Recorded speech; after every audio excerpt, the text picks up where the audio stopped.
Hi everyone, I'm Dr. Goel from Peak Human Labs, and today I want to take you on a tour of the Peak Human Longevity Stack. And many of you ask, what vitamins do I take, what minerals do I take? And I take, to be honest, about 15 pills a day. I vary it up, and today I'm going to take you through some of the major hits on my my morning routine. So let's take you through that. So first of all, we know that after around age 25, aging involves changes in the cellular efficiency and the ability for the cells to kind of metabolize efficiently. And the beginning of aging can be different for different people. It really does depend on lifestyle factors and genetic factors, but things like drinking and smoking can cause premature aging. First supplement I want to talk to you about is vitamin D, and many of you are familiar with it. And a survey of Canadians has shown that about the majority of Canadians are deficient in vitamin D because we don't get enough sunlight. Your body does take in sunlight rays and converts vitamin D to the active form through that process. So, we've always thought about vitamin D as important for preventing bone fractures, especially in older adults. But what's the connection between longevity and vitamin D? The benefit of vitamin D in extending longevity can be traced back to 1822. A Polish doctor discovered that sunlight can help treat rickets, a condition triggered by low levels of vitamin D. We now know that vitamin D is critical for immune system function. And even though there's not a particular disease apart from rickets that it can prevent, and again, osteoporosis for bone health, it seems to have a general effect on improving the immune system. So how would you take vitamin D? Generally, we need to take about 5,000 international units per day. So that doesn't normally come in a capsule that size. If you're taking drops or capsule, you may need to take a couple of drops per day, usually 4 or 5 drops. You can also take vitamin D3 as a pill in a larger dose, maybe 50,000 units every week or 2 weeks, and that should be sufficient to get your levels up to the right amount.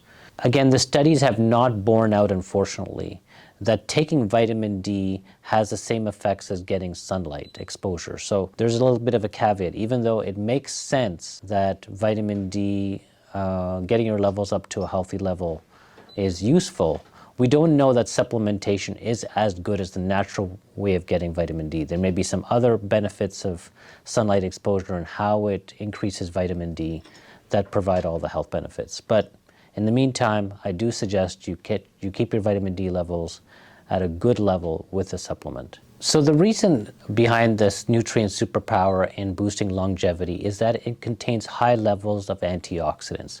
And these antioxidants help protect DNA structures and cells against free radicals. What they found was that people with high vitamin D levels had lower mortality rates than those with lower levels, especially after the COVID pandemic. Several studies showed a link between vitamin D levels and death rates. So those countries with high rates of vitamin D deficiency had higher numbers of death cases. And so that's why, we do tell people when they're having a COVID infection to take vitamin D, as it might help people ward off that infection and help them recover quicker. So let's move on to the second one. This is called NMN, or Nicotinamide Mononucleotide. So that's a mouthful. Nicotinamide Mononucleotide, also known as NMN. It's quite popular these days. You see a lot of articles out there. David Sinclair is talking about it. Basically, it's a naturally occurring molecule present abundantly in all living organisms. In the body, the molecule converts to NAD+, nicotinamide adenine dinucleotide, a critical coenzyme in metabolism. So all cellular functions of metabolism are dependent on NAD+. DNA repair is also critically affected by NAD. Cells energy generation, like I mentioned to you, energy production, and removing reactive oxygen species, so all free radicals. So what we do know is that NAD levels in the cells drop over time with age.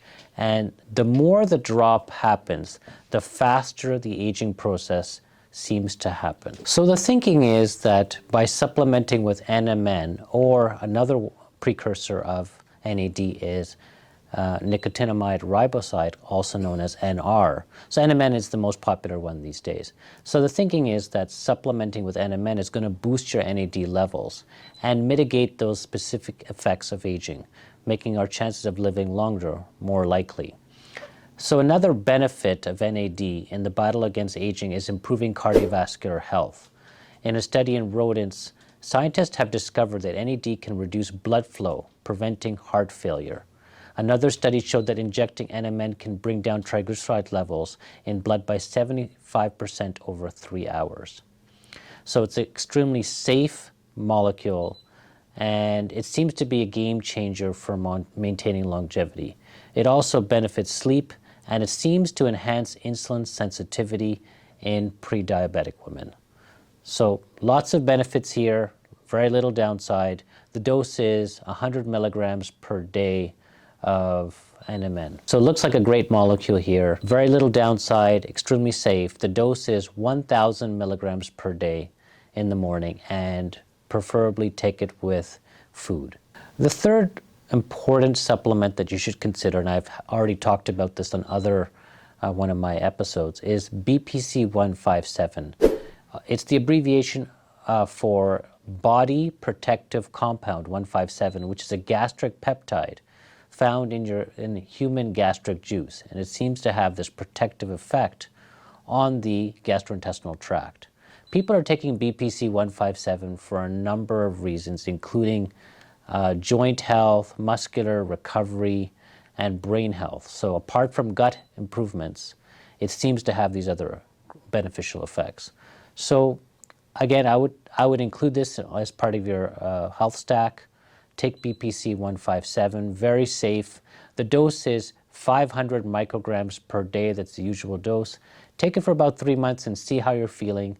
If it's something you notice a change, then likely it would be beneficial for you to continue this on a long-term basis. The other thing about BPC 157 is that it's one of the only peptides that's absorbed orally. Some of the other peptides, because it is a gastric peptide, it is well absorbed orally.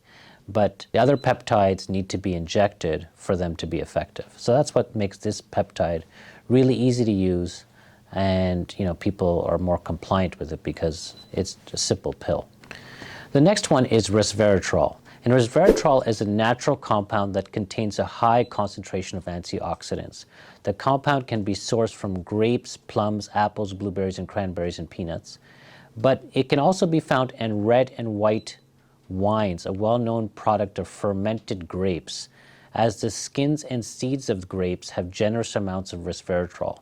So what are the benefits? Well, resveratrol is a stimulator of sirtuins, and sirtuins are these proteins that have critical roles in aging, protecting the cell from effects of free radicals and protecting the genome integrity, that's the histones, from degrading. They also improve metabolism and modulate this oxidative stress. How would you take resveratrol? It's very difficult to get enough resveratrol just from your diet alone. You'd have to drink, I think, a liter of wine to even get anywhere near the dose you would need to.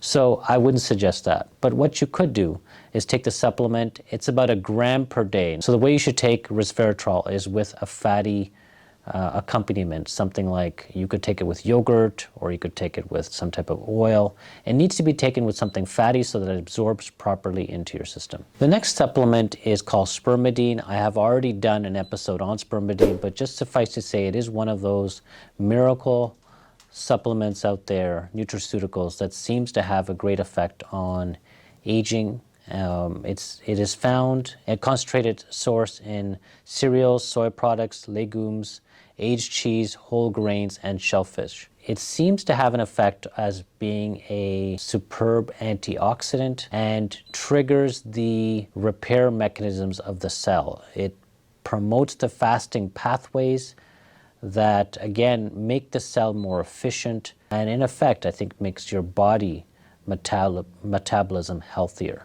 So it is one of those pretty impressive molecules that now gaining some mainstream recognition.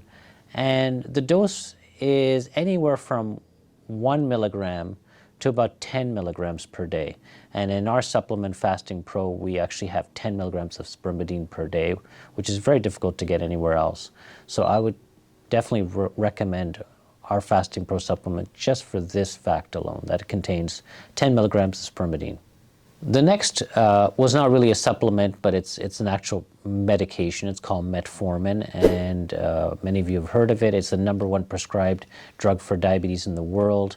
It was actually first discovered as having all these immune-enhancing effects. So it was being given to people who had viral infections, and what they found was that it basically helped these people.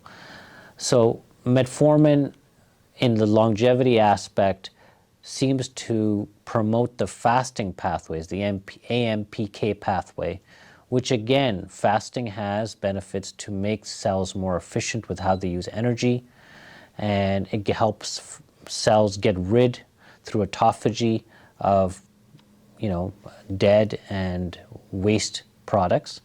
And so that way the cells become more efficient. And if this happens on a whole organism basis, you can imagine the benefits that would occur. So Metformin is one of those pretty remarkable medications / supplements out there. And the dose would be somewhere between 500 milligrams a day, which would be the starting dose. And you could go all the way up to 1.5 to 2 grams a day, but have more risk of GI side effects if you do that. So I would probably start simple and low here, 500 milligrams a day if you're looking for those types of benefits. Whether or not it impacts, if you're trying to gain muscle, that might be a concern. So you may not want to take it every day. I might consider doing this on a day that you're not doing heavy lifting and trying to build muscle, because it possibly could be counteractive to that. I hope you enjoyed today's talk on what I take and what I recommend should be part of your longevity stack, a number of great nutraceuticals. And I think it's important to understand that these are not necessarily vitamins, all of them, except for vitamin D, or minerals. These are what we call nutraceuticals, means that they are molecules that are present in food, usually, and have these benefits, but are not necessarily the classic vitamin mineral. And so if somebody's asking you whether or not you should be taking a daily multivitamin, my answer to that is normally no. It's useless. If you're eating properly, you're eating a balanced diet, you're getting the general multivitamins that you need, but you're not getting the nutraceuticals. These type of molecules are, again, difficult to get in your diet in the amounts that are needed to make those types of health benefit improvements. So there is a difference.